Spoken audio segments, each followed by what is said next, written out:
안녕하세요. 저는 중소기업에서 일하다가 최근 직장을 그만두고 시어머니를 병간호 중인 여자입니다.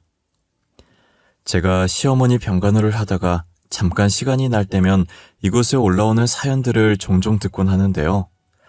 부부간의 이야기도 많이 올라오지만 고부간의 이야기도 만만치 않게 많이 올라오더라고요. 그래서 저도 오늘 저희 시어머니에 관한 이야기를 여러분들께 들려드리고자 합니다. 저는 초등학생 때 같은 동네 같은 학교 친구로 남편을 처음 만났었어요. 저희 집과 남편 집의 거리는 걸어서 5분 정도밖에 걸리지 않았어요. 저희 둘이 친구가 된 건 단순히 같은 동네 살고 있는 학교를 다니서가 아니었어요. 저는 부모님이 사고로 돌아가시는 바람에 부모님 없이 할머니랑만 살았었거든요. 저희 남편은 부모님이 이혼을 하셔서 아버지 없이 홀어머니 밑에서 자랐었어요. 그래서 철없던 친구들은 저를 고아라고 놀렸고 남편은 아버지가 없다고 놀렸죠. 그렇게 친구들에게 소외당한 저희는 기죽지 않고 둘이서 놀기 시작했어요. 누가 뭐라고 하든 둘이서 함께 한다면 어떠한 것도 무섭지 않았어요. 저는 학교 마치고 남편의 집에 정말 자주 놀러 갔었어요. 출석 도장을 찍는 것처럼 거의 매일 남편의 집에 갔었죠. 당시 시어머니께서 일을 하셔서 놀러가도 자주 보지 못했었어요. 하지만 놀러 갈 때마다 저를 친딸처럼 이뻐해 주셨었어요. 저의 집안 사정을 듣더니 안타깝게 생각하는 것보다 씩씩하게 잘 잘해주고 있어서 대견하다고 하셨죠. 저는 늘 부모님 얘기하면 불쌍하다고 안타까운 시선으로 저를 쳐다보는 사람들만 보다가 대견하다고 해주는 분을 처음 보니 새로운 감정이 느껴지더라고요. 시어머니께 저희 친어머니 같은 포근함과 따뜻함이 느껴졌어요. 남편 집에서 놀다 가는 날이면 늘 양손 가득 음식을 들고 집으로 갔어요. 집 가서 할머니랑 먹으라고 늘 시어머니께서 음식을 바리바리 싸주셨거든요. 그리고 항상 자기 아들이랑 잘 놀아줘서 고맙다고 하셨었어요. 남편과 저는 중학생 때까진 같은 학교를 다니며 재미나게 학교 생활을 했었어요. 하지만 고등학생 때 남편이 갑자기 서울로 이사를 가는 바람에 저희는 떨어지게 되었죠. 저는 남편의 이사 소식에 하늘이 무너지는 줄 알았어요. 또다시 혼자가 된다는 생각에 부모님과 이별했던 날만큼이나 슬펐어요. 그래도 간간히 남편과 연락하고 지내면서 다시 만날 그날만 기다리며 힘을 냈어요. 고등학교 3학년이 되니 둘 다 수능 준비 때문에 연락이 끊겼었어요. 게다가 중간에 할머니까지 돌아가시면서 정말 최악인 상황이었죠. 조문객 하나 없는 장례식장에 혼자 우두커니 앉아 할머니의 영정사진을 보고 있었어요. 그날따라 남편이 많이 보고 싶었지만 따로 연락을 하진 않았어요. 다른 지역에서 열심히 공부하고 있을 텐데 괜히 신경 쓰이게 하고 싶지 않았거든요. 이젠 정말 제 곁에 아무도 없다는 생각에 남편을 찾으러 대학을 서울로 가야겠다는 생각이 들었어요. 원래도 공부 잘하는 남편 옆에서 같이 공부하면서 전교에서 놀 정도로 잘했었지만 남편만큼은 아닌지라 잠잘 시간도 쪼개가면서 더 미친 듯이 공부를 했어요. 원래 대학 생각도 없었고 고등학교 졸업하면 빨리 돈 벌 생각만 하고 있었는데 남편을 만나겠다는 일념 하나로 대학을 지원했어요. 저는 제 바람대로 서울에 있는 4년제 대학교에 갈 수 있었어요. 모두가 가고 싶어하는 명문대는 아니었지만 그래도 나름 이름 있는 학교에 가게 되었죠. 분명 남편은 공부를 잘해서 명문대에 갔을 게 뻔해서 저와 같은 학교일 거라는 생각을 안 했어요. 그래서 일단 서울은 왔는데 어떻게 다시 남편을 찾아야 할까 고민이었어요. 그런데 교양 수업을 갔다가 강의실에서 남편과 비슷하게 생긴 사람을 만나게 된 거예요. 출석을 부르는데 남편과 똑같은 이름이 있었고 교수가 남편의 이름을 부르자 제가 남편과 비슷하게 생겼다고 생각했던 사람이 손을 들더라고요. 저는 남편임을 확신했고 수업을 마치자마자 혹시나 놓칠세라 짐도 못 챙기고 남편 자리로 갔어요. 갑자기 모르는 사람이 자신의 앞에 서자 남편은 당황해하면서 주변을 두리번거리더니 다시 저를 쳐다보면서 손가락으로 자신을 가리키더니 혹시 자기한테 볼 일 있냐고 하는 거예요. 혹시 저한테 볼 일 있으신 건가요? 왜 제 앞에 서 계신 거예요? 네, 저 그쪽한테 볼 일 완전 많아요. 그쪽이 진짜 신주영 맞으세요? 진짜 신주영이면 예전에 인천에 살지 않으셨어요? 예, 맞아요. 어떻게 하셨어요? 절 아세요? 야, 나야, 나, 이은정. 나 모르겠어?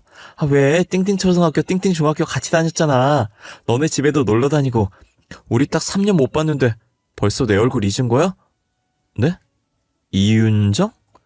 그쪽이 진짜 이윤정이라고요? 아, 거짓말 치지 마세요. 제가 아는 이윤정은 이렇게 키가 크지 않았어요. 통통하고 작고 귀여웠는데.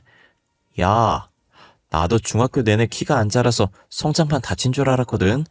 근데 고등학교 가서 갑자기 살이 빠지더니 그게 다 키로 가더라. 그럼 그쪽이 진짜 이윤정이라고? 고작 3년 사이에 이렇게 변하다니. 야, 너 너무 많이 바뀐 거 아니야? 내 허리까지밖에 안 오던 게. 야, 허리는 좀 오바 아니냐? 초등학생도 아니고. 하여튼 진짜 오랜만이다. 나도 명문대 간 줄 알았는데 너 찾으려고 내가 서울까지 대학 온 거잖아. 저는 예상치 못한 곳에서 남편을 찾았다는 생각에 그간 있었던 이야기를 다 토해냈어요. 남편은 다음 강이 있을지도 모르니 여기서 이러지 말고 카페라도 가자고 하더라고요. 저는 반가운 나머지 강의실인 것도 잊었고 급하게 짐을 챙겨서 남편 뒤를 따라다녔었어요. 카페에서 3년간 어떻게 지냈는지 이야기했고 저희 할머니 소식도 전했죠. 남편은 장례식장 못 가서 미안하다고 다음에 할머니 모신 곳으로 데리고 가달라고 하길래 시간 날 때 같이 가자고 할머니도 남편 안부 궁금해한다고 전해줬어요. 분위기가 너무 숙연해지길래 바꿔보려고 대학교 왜 여기에 왔냐고 물었죠. 원래는 명문대 가려고 했는데 명문대 갔다고 다 취업이 잘 되는 게 아니라서 안 갔다고 하더라고요. 지금 학교도 나름 이름 있는 학교였고 교수님들 인맥이 좋아서 취업이 잘 된다고 해서 왔대요. 남편도 대학 다니면서 혹시나 제가 서울로 대학을 오지 않을까 싶었대요. 같은 학교 다니게 될 줄은 저희 둘 다 상상도 못했었지만요. 저희는 학교를 다니면서 예전에 재밌게 놀았던 과거 이야기를 종종 하곤 했었는데 그러다가 중학생 때부터 서로에게 마음이 있었다는 걸 알게 되었어요. 하지만 연인이었다가 헤어지면 친구 사이도 끝이 되는 거니 서로 주저하고 있었던 거죠. 여전히 서로를 그리워하고 있었고 이렇게 다시 만난 건 운명이라는 생각에 사귀게 되었어요. 연애하는 동안에 남편 집에 자주 놀러 갔었는데 시어머니께서는 여전히 다정하셨어요. 저를 보자마자 자신이 알고 있던 그 아이가 맞냐며 오랜만이라고 따뜻하게 안아주시더니 엄청 작을 때 만났던 것 같은데 언제 이렇게 커서 숙녀가 됐냐면서 놀라시더라고요. 너 윤정이 맞니? 너 진짜 이만했던 애 맞아? 어머어머, 너 언제 이렇게 컸어? 아유, 너무 오랜만이다. 애가 숙녀가 되어서 돌아왔네, 응? 살도 쫙 빠지고. 너무 이쁘다. 어머님도 여전하시네요. 저 어머님 품 너무 그리웠어요. 그때나 지금이나 어머님 품은 따뜻하네요. 잘 지내셨어요? 아유, 잘 지냈지 당연히. 에휴, 이 집에 맨날 아줌마라고 하더니 어쩐 일로 어머님이래? 이제 성인 됐다고 호칭도 어른스럽게 바꿔버린 거야? 아, 어머님, 저 사실 주영이랑 만나고 있어요. 사귄 지 좀 됐는데 주영이가 아직 그것까지 말 안 했나 보네요. 어머, 정말이니? 진짜 둘이 사귀는 거야? 아우, 난 오늘 처음 듣는 얘기인데. 우리 아들이 쑥스러워서 얘기 안 했나 보네. 잘 됐다, 응? 잘 어울려. 아, 맞다. 할머님은 잘 지내시지? 할머니, 작년에 돌아가셨었어요. 아무래도 저희 아빠가 늦둥이였어서 나이 많으셨잖아요. 자면서 편하게 눈 감으셨어요. 그래도 아프지 않고 가셔서 다행이죠. 아유, 그랬구나. 알았으면 우리가 장례식 갔을 텐데. 미안해. 시어머니는 저희 할머니 소식에 남편과 똑같은 반응을 보였어요. 저는 괜찮다고 다음에 다 같이 할머니 보러 가자고 했어요. 시어머니는 이제 정말 혼자 남은 제게 자기 집이라고 생각하고 편하게 지내라고 하셨어요. 당시 제가 기숙사 생활을 했었는데 다음 학기부터는 자신의 집에서 지내고 하시는 거예요. 저는 괜찮다고 했지만 방 하나 남아서 그러는 거라고 부담 갖지 말라고 하시더라고요. 거의 반강제적으로 얼떨결에 남편의 집에서 같이 살게 되었어요. 시어머니께서는 자신을 엄마라고 생각하라며 투정 부리고 싶으면 투정 부려도 되고 엄마가 필요한 순간이면 언제든지 주저하지 말고 자신을 찾아달라고 했어요. 남편도 그래야 어머님 마음이 편하다고 어머님 말대로 친엄마 대야 돼 하라더라고요. 제 생각을 끔찍이 하는 시어머니께도 남편에게도 너무 고마웠어요. 당시 남편은 공업과였고 저는 무용과여서 교양 말곤 겹치는 수업이 아무것도 없었지만 교양이라도 같은 수업 듣고 싶어서 무조건 같이 수강 신청을 했었어요. 남편이 군대 가 있는 동안 제가 사고를 당해서 다리 수술을 하는 바람에 무용을 더 이상 할 수 없었어요. 그래도 졸업장을 따야 하기 때문에 성적에 맞게 암흑과나 전과를 냈고 뒤늦게 자격증 공부를 시작했어요. 저는 대학 졸업할 때까지 필요한 자격증들을 따서 중소기업 사무직으로 취업을 했고 남편은 제대를 하고 학교 졸업 후 교수님 추천으로 유명 건설업체의 현장직으로 취업을 했어요. 저희는 각자의 직장에서 어느 정도 적응하고 자리를 잡은 뒤에 결혼을 했어요. 시어머니는 저희가 분가를 해서 사는 걸 권유했지만 혼자 남을 시어머니가 걱정됐고 워낙 시어머니께서 제게 잘해주시니 계속 이대로 같이 살고 싶었어요. 분가하라고 해도 안 하는 며느리는 저밖에 없을 것이라면서 별종이라고 혀를 찼어요. 시어머니께서는 합가하는 동안 제게 집안일 한 번 안 시키셨어요. 친딸처럼 생각한다고 하지 않았냐면서 친딸한테 집안일 시키는 부모 봤냐고 밖에서 일하는 것도 힘들 텐데 집에서까지 일하려고 하지 말라시더라고요. 제가 조금이라도 움직이려고 하면 남편을 불러서 저를 방으로 들여보내게 했어요. 아마 시어머니께 이렇게 공주 대접받는 사람은 저밖에 없을 거예요. 제가 딸을 낳은 뒤로는 본인이 직접 집안일에 육아까지 자처해서 도맡아 하셨어요. 제게는 아무 걱정하지 말고 일하고 싶으면 다시 복직해서 일하라고 하시더라고요. 윤정아, 윤주는 내가 볼 테니까 일하고 싶으면 해도 돼. 하고 싶을 때 해야지. 늙으면 일하고 싶어 못해. 어차피 집에만 있으면 심심했었는데 이제 손녀랑 재미나게 놀아봐야겠네. 어머님, 진짜 괜찮으시겠어요? 육아가 쉬운 일이 아니잖아요. 어머님 혼자서는 힘들 거예요. 어머 얘, 나도 애 키워봤다? 응?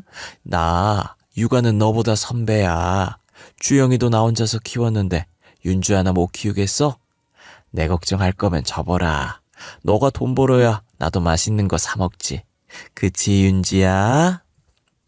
시어머니는 괜히 장난치시면서 자신 걱정하지 말라는 말만 남긴 채 딸을 안아들고 방으로 가셨어요. 저는 배려심 많은 시어머니 덕분에 다시 복직해서 일을 하기 시작했어요. 그렇게 2년 정도 다녔을 때쯤 평소처럼 회사에서 일을 하고 있는데 전화가 미친 듯이 울리는 거예요. 잠시 직원이랑 이야기한다고 누구한테 전화 왔는지만 확인하고 폰을 뒤집어 놨었어요. 남편한테 온 전화였고 원래 남편이 일하는 시간에는 절대 연락 안 하는 사람인데 그날은 불길하게 낮에 전화가 온 거예요. 연속적으로 전화가 오길래 잠시 직원한테 양해를 구하고 전화를 받았어요. 전화를 받으니 남편 목소리 대신 다급한 여자 목소리가 들리더라고요. 지금 빨리 병원으로 와주셔야겠다고 남편이 위급하다고 하면서요. 저는 그 말에 놀라서 급하게 반차를 쓰고 병원으로 향했어요. 시어머니께서는 먼저 연락을 받으신 건지 저보다 먼저 병원에 도착해 계시더라고요. 도대체 무슨 일이냐고 물었더니 시어머니는 차분한 목소리로 남편이 사고 나서 실려왔다더라고요. 공사 현장 점검차 나갔다가 예상치 못한 사고를 당했다고 하는 거예요. 저는 이미 정신이 반쯤 나가 있는 상태였고 시어머니께서 저를 잡아주고 계셨었어요. 시어머니는 제가 이렇게 정신 나갈 걸 예상하고 자신이라도 정신 붙잡고 있어야 한다고 생각했는지 전혀 아무런 내색 없이 제 옆을 지켜주셨어요. 결국 남편은 끝끝내 눈을 뜨지 못했고 저희 곁을 떠났어요. 제가 남편과 같이 가고 싶어 할 때마다 시어머니께서 저를 붙잡아 주셨고 혹여나 허튼 생각이라도 할까 제 옆에 붙어서 좋은 말만 해주셨어요. 저는 시어머니의 노력으로 다시 일어날 수 있었고 예전처럼 지낼 수 있게 되었어요. 열심히 일도 하고 남편 몫까지 시어머니께 효도했었죠. 남편은 없지만 여전히 시어머니와 딸과 함께 살았죠. 시어머니는 제게도 딸에게도 정말 다정한 시어머니와 할머니가 되어주셨어요. 명줄 짧은 아들 맡겨서 괜히 앞길 창창한 저를 과부로 만들었다고 딸에게는 아빠 없는 아이로 키우게 해서 늘 미안해하셨어요. 아무래도 남편이 어릴 때 아빠 없다고 놀림을 많이 당했던지라 더 그런 것 같았어요. 시어머니는 딸은 자신이 키울 테니 저보고 새 출발하라고 한 적이 있었어요. 저는 절대 그럴 수 없다고 어떻게 그런 말씀을 하시냐고 학을 뗐어요. 저 또한 부모 없는 고아라고 놀림을 당했던지라 절대 딸 혼자 둘 수 없었어요. 부모가 한 명이라도 있는 것도 2명 다 없는 건 정말 천지 차이거든요. 그리고 애초에 제 인생의 남자는 남편뿐이라 생각해서 다른 남자를 만나 결혼할 생각도 없었어요. 저는 딸에게 아빠 같은 엄마가 되어주었고 시어머니는 엄마 같은 할머니가 되어줬어요. 저희는 별탈 없이 세 식구가 화목하게 잘 살고 있었어요. 하지만 저희의 화목한 관계도 몇 년이 가질 않더라고요. 무엇 때문인지 시어머니의 성격이 점점 변해가셨었거든요. 저희 딸이 6살이 되었을 때쯤 생전 저한테 하지 않던 시집살이를 갑자기 시키기 시작하더라고요. 집에 들어오자마자 밥 차려달라고 짜증을 부리시는 건 기본이고 한쪽엔 빨래들이 쌓여있고 주방엔 설거지거리들이 잔뜩 쌓여있더라고요. 저는 한숨을 쉬면서 대충 겉옷만 벗어놓은 뒤 빠르게 시어머니 밥을 차려드리고 빨래와 설거지를 했어요. 시어머니는 국을 한 입 하시더니 그대로 국그릇을 바닥에 집어던지시는 거예요. 너는 이딴 걸 국이라고 끓인 거니? 어쩜 이래도 형편이 없는지? 에이, 이렇게 짜게 해놓으면 나보고 먹으라는 거야, 말라는 거야? 죄송해요, 어머니. 제가 금방 새로 간 맞춰서 다시 끓여드릴게요. 에이, 밥은 왜 이렇게 꼬들꼬들한 거야? 생살 씹는 줄 알았네. 가뜩이나 늙어서 이가 시원찮은데 이 나가면 네가 책임질 거야? 밥도 다시 새로 해, 알겠어? 시어머니는 입안에 있던 밥을 뱉더니 식탁에 숟가락을 던지시고 거실로 나가셨어요. 저는 사람이 갑자기 변하면 죽는다는 말이 있듯이 혹시나 몸에 문제가 있는 건 아닌가 싶어서 병원에 모시고 가려고 했으나 자신을 아픈 사람 취급한다고 욕만 먹었어요. 그래도 그간 시어머니께서 제게 잘 해왔기 때문에 이 정도는 참을 수 있다고 생각했어요. 아픈 것만 아니라면 뭐든 괜찮다고 더 투정 부려도 된다고 제 자신을 위안했어요. 솔직히 아들 잃고 정신 안 나가면 이상한 거라고 그때의 충격이 뒤늦게 도진 거라고 생각했죠. 하지만 시어머니는 도를 지나쳐 저희 딸한테까지 막대하기 시작하는 거예요. 웃으면 웃는 게 거슬린다고 난리치고 울면 우는 게 시끄럽다고 난리치셨어요. 할머니를 엄마인 저보다 더 좋아하던 딸이었지만 무서워진 할머니의 모습에 몸을 떨었어요.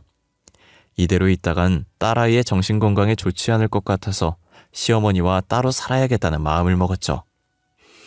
딸아이를 유치원에 보내긴 했었지만 혹시나 어쩌다 하원 시간이 제 퇴근 시간보다 빨라지면 제가 없을 때 딸아이가 시어머니께 무슨 일을 당할지 모르니 불안한 마음에 결국 시댁에 나와서 살았어요.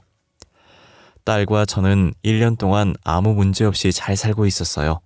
하지만 1년이 지나고부터 시어머니께서 계속 딸의 유치원에 계속 나타나서 저희 주변을 맴돌더라고요. 처음엔 제가 많이 둔한 편이라 시어머니께서 저희 주변을 맴돌고 있는지 몰랐어요. 그런데 유치원 선생님께서 저를 살짝 부르더니 말씀해 주시더라고요. 윤주 어머님, 다름이 아니라 예전에 윤주 할머님께서 하원을 도와주셨었잖아요. 그런데 한동안 안 보이시더니 요즘 따라 윤주 하원을 안 하시고 멀리서 쳐다만 보고 가시더라고요. 아, 제가 선생님께 말씀 안 드렸네요. 윤주 할머니 와도 절대 윤주 맡기지 마세요. 저희 이제 따로 살아서 윤주 할머니가 데리러 오는 일 없을 거거든요. 아, 그래요? 제가 윤주 할머님 불렀으면 큰일 날 뻔했네요. 저랑 눈 마주치고 그냥 가시길래 부르려고 했는데 다른 선생님이 저를 찾으셔서 못 불렀거든요. 다음에도 보이면 그냥 저한테 연락 주세요. 제가 따끔하게 한마디 해야겠어요. 선생님은 무슨 일인지 더 이상 묻지 않으셨고 다시 보이면 연락달라는 제 말에 알겠다고 했어요. 그 뒤로 며칠 뒤 또 시어머니가 주변을 서성거린다고 선생님께 연락이 온 거예요. 저는 잠시 나갔다 오겠다고 하고 회사 근처에 있던 딸아이의 유치원으로 뛰어갔어요. 시어머니는 나무들 사이에서 멀찍이 저희 딸아이가 노는 모습을 보고 있더라고요. 저는 시어머니의 손목을 붙잡고 유치원이랑 조금 떨어진 곳으로 무작정 걸었어요. 혹시라도 딸아이가 볼까봐 딸아이가 안 보이는 곳으로 갔죠. 유치원과 꽤 멀어졌을 때쯤 시어머니의 손목을 놓고 째려봤어요. 1년 만에 본 시어머니의 몰골은 꽤나 많이 말라있더라고요. 순간 마음이 찡했지만 시어머니께서 딸아이에게 했던 것이 생각나서 독해지기로 마음먹었어요. 저는 팔짱을 낀 채로 시어머니를 노려보면서 왜 온 거냐고 쏘아붙였어요. 어머님, 지금 여기서 뭐 하시는 거예요? 저희 딸 싫다고 할 땐 언제고 여기서 뭐 하고 계시냐고요? 혼자 남게 되니 갑자기 저희가 그립기라도 하셨나 봐요? 아가, 그게 아니라 나는 그냥 우리 손녀가 잘 지내는가 궁금해서. 진짜 별 뜻 없었어. 그래도 내 핏줄인데 잘 지내는지만 확인하려고 온 거야. 울면 시끄럽다, 웃으면 거슬린다, 세상 살기 좋나 보다 하면서 어린애한테 막말 부어놓고 이제 와서 잘 지내는지 궁금하시다고요? 어떻게 사람이 이렇게 이중적일 수가 있으세요? 나도 윤주한테 그렇게 심한 말을 하려던 게 아니었는데 내가 정말 미안하구나. 제발 그만하세요. 이제 와서 미안하다는 말 듣고 싶지 않아요. 더 이상 저희 찾아오지 마세요. 멀리서라도 보지 마세요. 그냥 저희 근처에 나타나지 마시라고요. 다시는 보고 싶지 않아요. 아시겠어요? 그래, 내가 윤주한테도 너한테도 정말 죽을 죄를 지었구나. 오늘 이후로 절대 너네 앞에 나타날 일 없을 거야. 그동안 나랑 사느라 고생 많았고 미안했다. 시어머니는 제게 미안하다는 말과 함께 제 손에 서류 봉투를 하나 쥐어두더니 사라지시더라고요. 봉투 안에 딸아이와 제 명의로 된 통장 하나씩과 편지 하나가 들어있었어요. 딸의 통장은 언제 만들었는지 모르겠지만 제 통장은 예전에 제가 생활비 입금해 줬었던 통장이었어요. 두 통장 안에 돈이 상당히 많이 들어있는 것을 확인했고 저는 급하게 편지를 열어봤어요. 편지의 내용을 보고 저는 뒤늦게 시어머니가 떠난 방향으로 미친 듯이 뛰었지만 이미 시어머니는 사라지신 뒤였어요. 편지 속엔 저와 딸에게 미안하다는 내용이 담겨 있었어요. 알고 보니 시어머니는 간암투병 중이셨고 이식을 하지 않으면 살 수가 없는 상태라고 아는 거예요. 암이 꽤나 많이 퍼져서 일반인의 간을 받을 수 없을 정도고 뇌사자 간을 이식받아야 한다더라고요. 차라리 일반인 간을 받을 수 있다면 제가 드리면 되는데 뇌사자 간은 정말 구하기 힘들어요. 뇌사자 가족분들에게 이식 수술 동의를 구해야 하는데 이식을 해주는 경우가 드물죠. 그래서 시어머니께서는 제가 병수발을 해야 할까봐 짐이 되기 싫어서 딸에게는 모진말을 하고 제게는 시집살이를 시켰던 것이에요. 아직도 기증자는 나타나지 않고 암은 계속 퍼지고 있고 죽을 날이 얼마 남지 않았다고 생각해서 죽기 전에 저희를 멀리서라도 많이 봐두고 싶어서 찾아온 곳이었어요. 저희 딸 통장에 있던 돈은 딸 결혼할 때 쓰라고 넣어놓은 돈이었고 제 통장에 있던 돈은 제가 그동안 생활비 준 거 모았던 거더라고요. 유치원 선생님과 눈이 마주쳤을 때 언젠간 제 귀에 들어갈 것이라 생각했고 마주치면 주려고 매일 들고 다니셨던 거예요. 그 사실을 알고 눈물 범벅이 된 얼굴로 시어머니 집을 찾아갔어요. 그런데 이미 시어머니께서 이사를 가고 없는 건지 집안에 아무것도 없이 텅 빈 곳이 되었더라고요. 저는 며칠 동안 어떻게든 수소문해서 시어머니께서 지내고 있다는 병원을 찾아갔어요. 병실 문을 열어보니 시어머니께서 제일 끝 침대에서 누워 초점 없는 눈으로 창밖만 멍하니 보고 계시더라고요. 저는 시어머니의 모습이 보이자마자 다시 눈물이 차올랐고 천천히 시어머니께 다가갔어요. 불과 5일밖에 안 지났는데 마지막에 본 모습보다 더 말라있는 거예요. 저는 다른 환자분들이 보든 말든 시어머니 침대 앞에 서서 소리를 내며 울었어요. 창밖을 보던 시어머니는 갑자기 들려오는 울음소리에 놀라서 제 쪽을 쳐다보더라고요. 어머님, 진짜 나빠요. 저한테 시집살이 시켰을 때보다, 저희 딸한테 모진 말 했을 때보다 지금이 제일 나빠요. 어떻게 몸이 이 지경이 되도록 저한테 말씀 한 번 안 하셨어요? 윤정이? 너 우리 윤정이니? 네가 여기로 어떻게 알고 온 거야? 어머님 혼자 작별 인사하면 다해요? 어머님 그렇게 떠나면 나면 저희는 어떡하라고요? 어머님 진짜 너무 나빠요. 이기적이에요. 왜 혼자 그렇게 떠나시려고 해요? 아휴, 내가 미안하다 윤정아. 울지 마라. 응? 내가 잘못했어. 그래도 죽기 전에 이렇게 만났네. 우리 윤정이 이쁜 얼굴 다 망치겠다. 그만 울어. 응? 내가 너무 미안해. 시어머니께서는 울지 말라며 저를 안아주셨고 여전히 시어머니 품속은 따뜻했어요. 저는 시어머니 품에서 어린아이처럼 울음을 멈출 수가 없었어요. 제가 숨이 넘어가려고 하자 시어머니는 손으로 가볍게 등을 토닥여 주셨죠. 시어머니의 토닥임에 어느 정도 진정이 되더라고요. 저는 진정이 되자마자 시어머니는 보살피겠다는 의견을 냈어요. 당연히 시어머니께서 안 된다고 했고 저는 고집 꺾을 생각 없다고 확고한 의사표시를 했어요. 며칠 전 어머니 마음대로 작별 인사했으면 이번엔 제가 마음대로 병간을 하겠다고 했어요. 결국 시어머니는 제 고집을 못 꺾었고 제 병간호를 받으셨어요. 끝날 때까지 끝난 게 아니라고 시어머니께 희망의 끈을 놓지 말라고 했어요. 언제 갑자기 기증자가 나타날지 모른다고 항상 좋은 생각만 하자고 했죠. 밥도 든든하게 먹어야 버틴다고 시어머니께서 평소 좋아하던 음식들만 준비해 갔어요. 시어머니는 밥을 반 공기도 못 드셨는데 제가 다 안 먹으면 가려고 하질 않자 억지로 밥 한 공기를 뚝딱 하셨죠.